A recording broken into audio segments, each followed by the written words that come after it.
Well, shalom, shalom. Well, I have to make a quick disclaimer. I have been absent, quote unquote, for 2 weeks from YouTube, but 1 week was last week. My video was taken down. Boom. First time this has happened to me. Within 30 minutes, gone, history. And so there's we have reached a whole new level. And I'm not even going to talk about that today. Censorship is real. Propaganda is real. We do have a problem on our hands. There is a perfect storm coming. But that's not what I will address today. But that is the story of what happened last week. But I had a major revelation this week in wisdom and understanding. Okay, this is the principal thing we're supposed to always be striving for. The Bible says, Torah says in Proverbs, get wisdom, get understanding. And with all you're getting, the point that you want to get is to get knowledge. We need to have some knowledge. All right. Everybody is talking about, is concerned about the data. You got to get the data right. And you can't, there's only certain data you can put out there. Okay. Well, and a lot of it, people are saying, well, it's not really based on knowledge, the full scope of what we can know. So this is a very important principle, because what knowledge will enable you to do is it'll give you the what to do. Okay, you don't want to be a deer who's like frozen, in the headlights. You need to be able to know what to do. That's what he says to you, oh man, know what to do. If you know Torah, you know what to do. And it came to me that how not knowing Torah or keeping or implementing Torah on so many different levels affects all of us and is severely affecting a group of people on the topography of the planet today. And I want to get into that. But it was about green belts. Now, we know that for the land, the Levites were told, or one of the whole precepts that Israel was supposed to base itself on, because it was an agricultural powerhouse. That was its economy. Its oil and its wine were its number one exports, along then with all sorts of other things. But because they had the Father had given them, and this is the point, through Moshe, a way to preserve the land so that they would always be able to produce at the top of their game.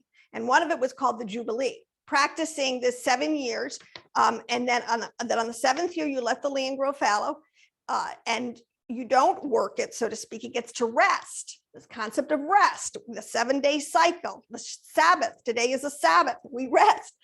But there's also a larger picture. 7 times 7 makes 49, which is called the Jubilee. And the Jubilee was even more important, because the Jubilee didn't just let the land rest. The Jubilee was where then, like, the people who were caught up in the cycle of the Erev Rav, okay, and I'll come back to that, could be freed, could also get out of and have a time of rest, okay? So that's what I want to talk about. And then how green belts.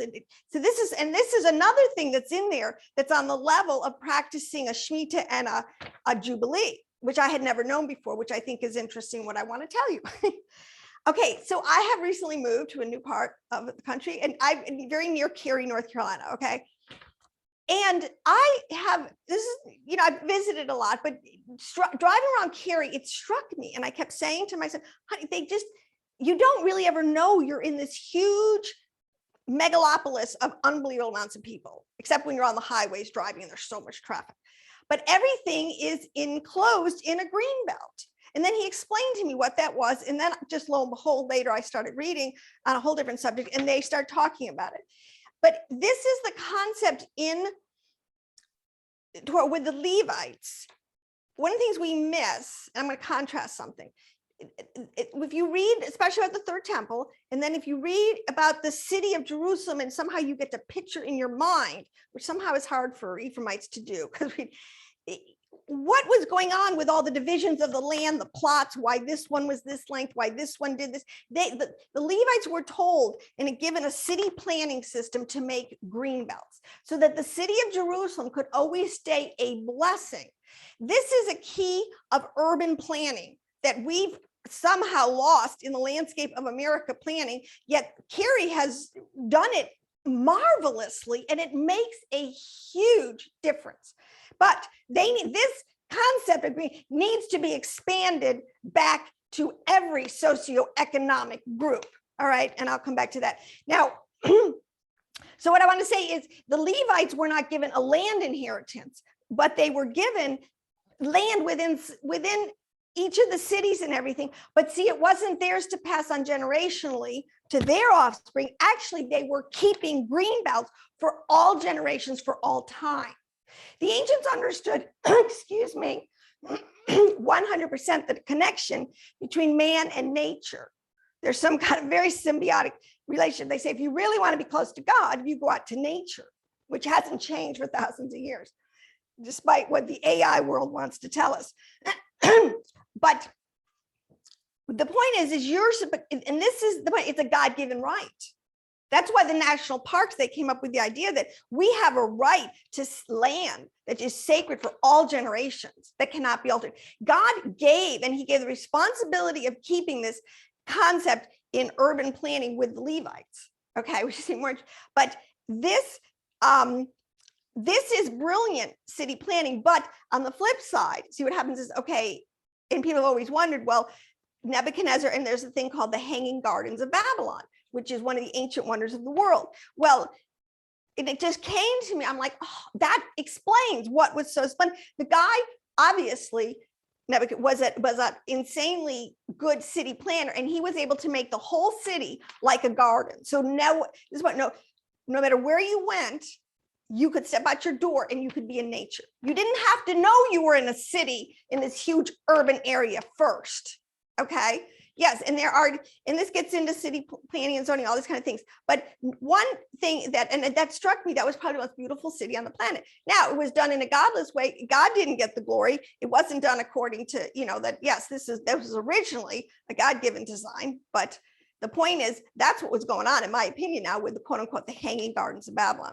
But it is something that is the responsibility of Torah keeping people, as they're active in there, to keep that standard in the society at large. This access to green belts, this is what I learned, is a right, a God-given right from God to us that no one has the right to take away. This is so interesting, and yet we don't even know this. Okay, so how does this relate?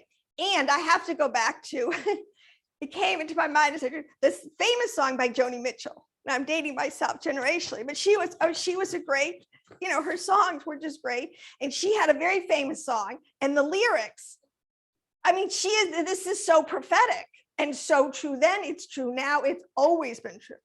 And the phrase goes, the lyrics go, they paved paradise and they put up a parking lot.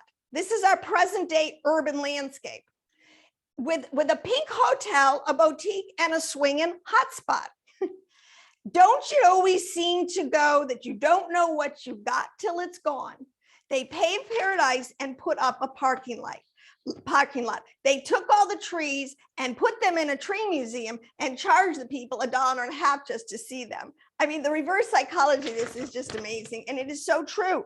But even in Cary, and I have to say, and I'm only using them as an example because I've never experienced this in any other, because it technically calls itself a suburb. It's not really, but in any other really metropolitan area that I've been in.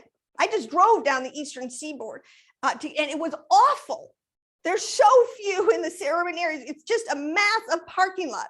And that's for just pavement and pavement and pavement, hotspots. But anyways, then I was listening another time, kind of randomly, to this show. I think it was NPR for some reason, but it caught my attention because she was talking about this concept that I knew was kind of embedded in what keeping green belts in urban areas would do for everyone, and why God would say that it's a God-given right.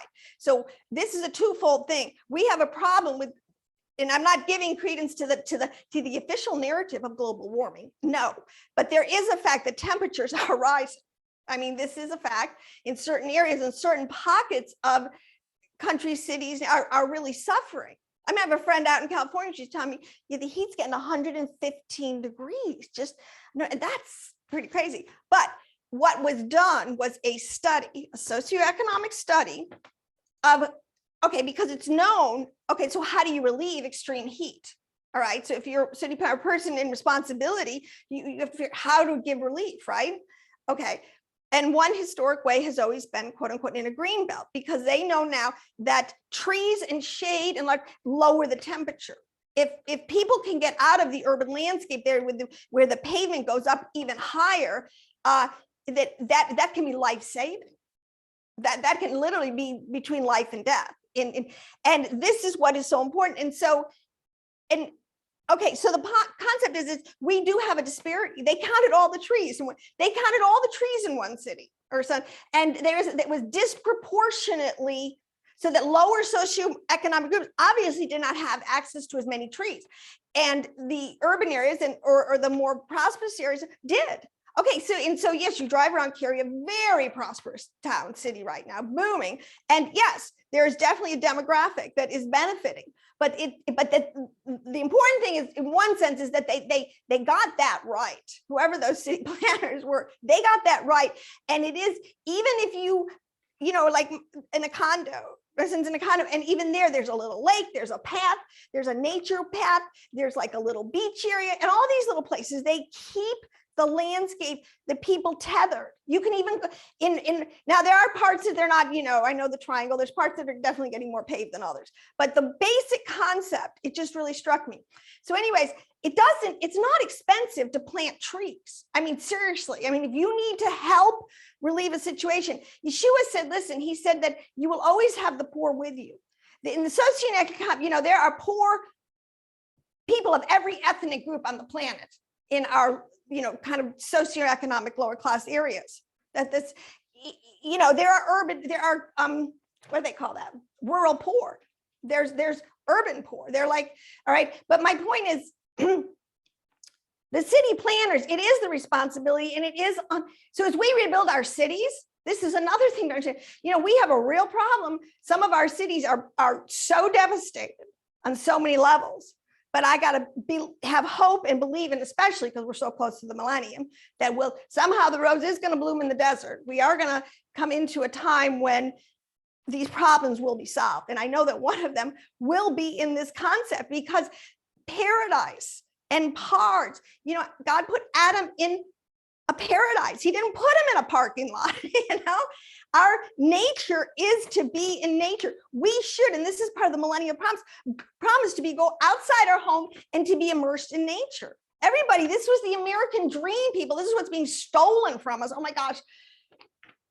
The fact that so few people have access to that ability to just go outside. You're owning little plots of land, this whole concept that you can it sounds silly, I guess, but it is so not. It is so fundamentally important to the human psyche to be able to be close to the earth. And the Levites, this is another thing, they always, and it says they did this deliberately so that they could help people always stay in a kind of connection of spirituality. Because I'll tell you something, people, the ancients, this is what is understood, and we need to understand this. Nature is God on a certain level. It is understood as the immanence of God. It says that's why Paul says everybody's going to be without excuse. The creation is too intelligent and too living to not be a part of God. Okay, and not that we worship it, but we acknowledge, and we are stewards. We need to work with.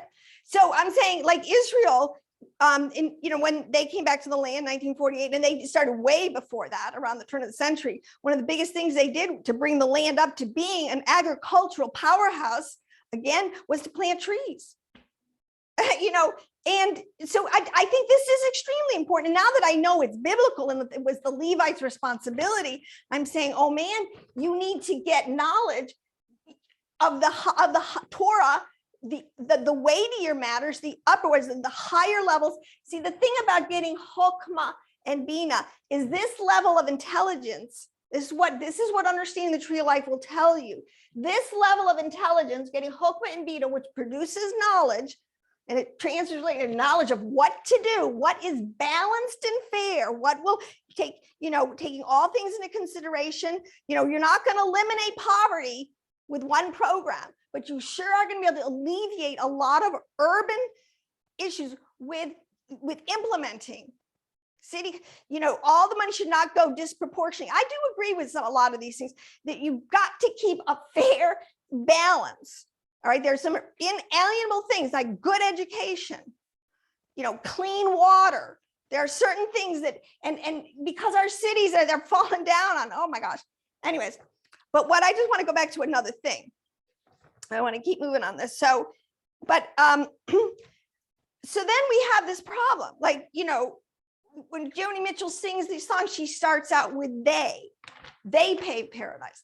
Well, growing up, my dad, we always get in these big discussions. He really encouraged critical thinking and critical discussion, was great. And he would always, and I'd say, well, they're doing this and they're doing that, you know, crying out even as a young person, young age, against what perceived injustices. And he would always say to me, who are they? And I'm like, well, I don't know who they are, you know, the they out there, you know, these people. And now as I've gotten old, I understand, but it's not like to point a finger and say, oh, the they that's referred to here, okay? In our Torah, in an understanding of this, oh, I didn't really finish my thought, and I'm so sorry. This level of intelligence outside of us. In other words, we can't make this up. The Torah is very clear. This is God-given. This is the Deuteronomy, you know, level where the hidden understanding of why the Father was asking them and telling them, and that they were working with and doing these things, making the tabernacle, dressing the high priest, organizing themselves. There's a reason. There's a very deep, and that is up here. And if you can understand this reason, like again, why green belts are inalienable rights. They're not just for the rich and prosperous neighborhoods, okay? I mean, that's just a fact. We're going to have to eat that one to a certain extent, okay? And it's not going to break a city budget. I mean, get groups together. I mean, and even if we have time, well, I don't want to get into this. Who knows if we have time to plant all these trees? Who knows? But I think it will be part of bringing back the millennium. I mean, we do have a scorched earth situation to a large extent around the planet, but either way. So this is an important level of that's why it's called get wisdom, because you've got to get up here. You've got to get beyond man's Erev Rav, which is down in this. Now, what I mean is the Bible is very clear that everybody is, you know, we all have a fallen nature. We are all prone to sin. We are all prone to going a little bit too far, getting a little too greedy, you know, eat a little too much, or, you know, get a little too loose in our morals. I mean, this is something we have to always be on guard. But there is a group that the Bible very clearly delineates, and they're called the Erev Rav, or they're called the wicked. And they're wicked. This is in the mixed multitude. I don't have time to really go, but the mixed multitude is always been sort of the problem people on the planet, you know, not wholly good, not wholly bad, but extremely carnal. Okay. But within them, hidden always deeply, they like to hide behind the good people, is this Erev Rav. And that's who they are. Okay, and this is why Yeshua said you have to judge them by their fruit. Fruit is a code word for character. Character in Hebrew is the midos. You need to only allow people with good midos to rule and reign over you. If you can do that, you can live a peaceable life. And that's the way our Constitution was written. That was the whole idea. You know, I come from New England, and people always love to poo-poo. Oh, they were so strict back then. Oh, you had to go to church on Sunday, or you just had all these, and they don't even understand. Again, this lack of knowledge of what to do. If you want to live, look, I don't want to live in a chaotic society where I've got to keep my doors locked 24/7 and pay for all this expensive security. And, you know, I just want to be able to go outside my house, and I want to trust my neighbors, and I want to live. Okay, I mean, people want a good life, right? They don't want to live amongst. But anyways, so there's five words, Hebrew words, and this is an interesting subject worth many teachings on many levels of these words and the people that are attached to them. But you have this group called Amalek. See, these are code words. This is how, well, I don't want to get into that. Just the Amalek are really the world rulers and leaders. There are people who just, because of their knowledge, their understanding, their occult, they are just managed to keep themselves as world rulers and leaders. We see that today. That's the 3%ers, the Kabbalah. Then there's the Nephilim. This is another group. These are people who, so I just want to say, let me go down in order in sort of severity. you have Amalek, the worldly rulers and leaders who keep the people in subjection. These are the pharaohs of the world who oppress God's people.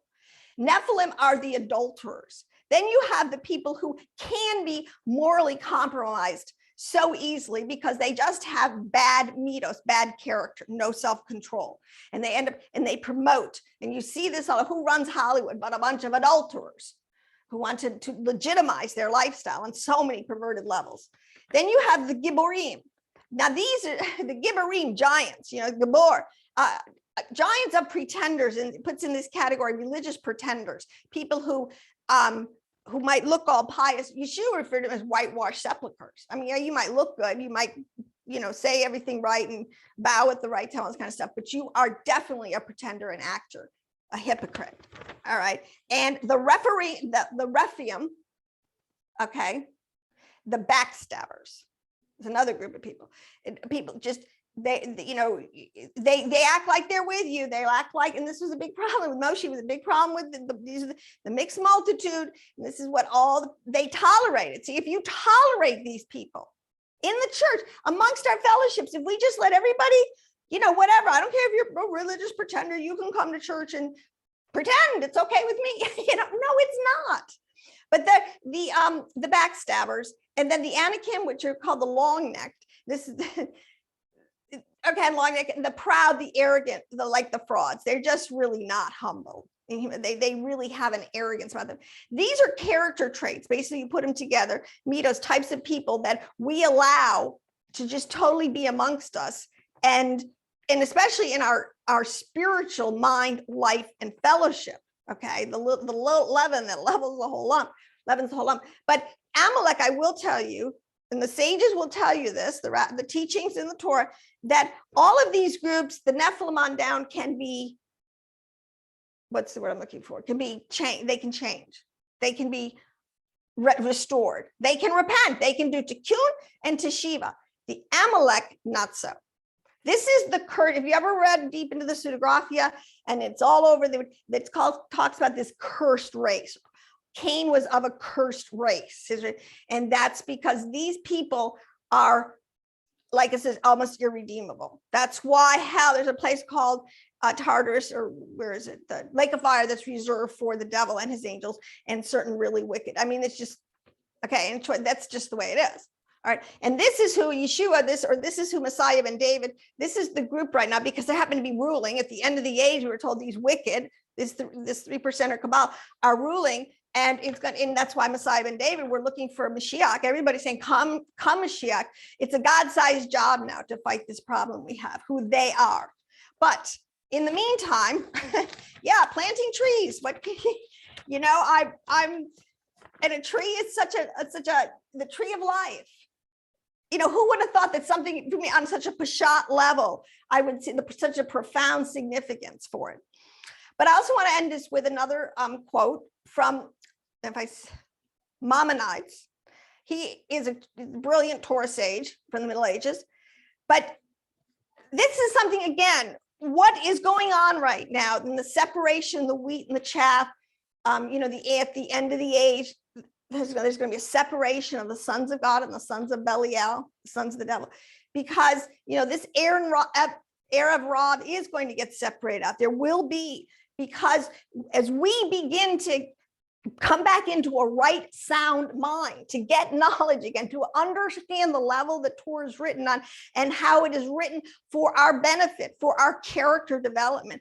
Ephraim, aka Christianity, the 10 commandments are as binding on us as they are on Judah and as they were at Sinai. Sorry, Yah does not change. But he wrote, I want to read what he says about mitos and how important it is that, and this is where we have to have this reformation. We have to believe it's true, and we have to have these standards again.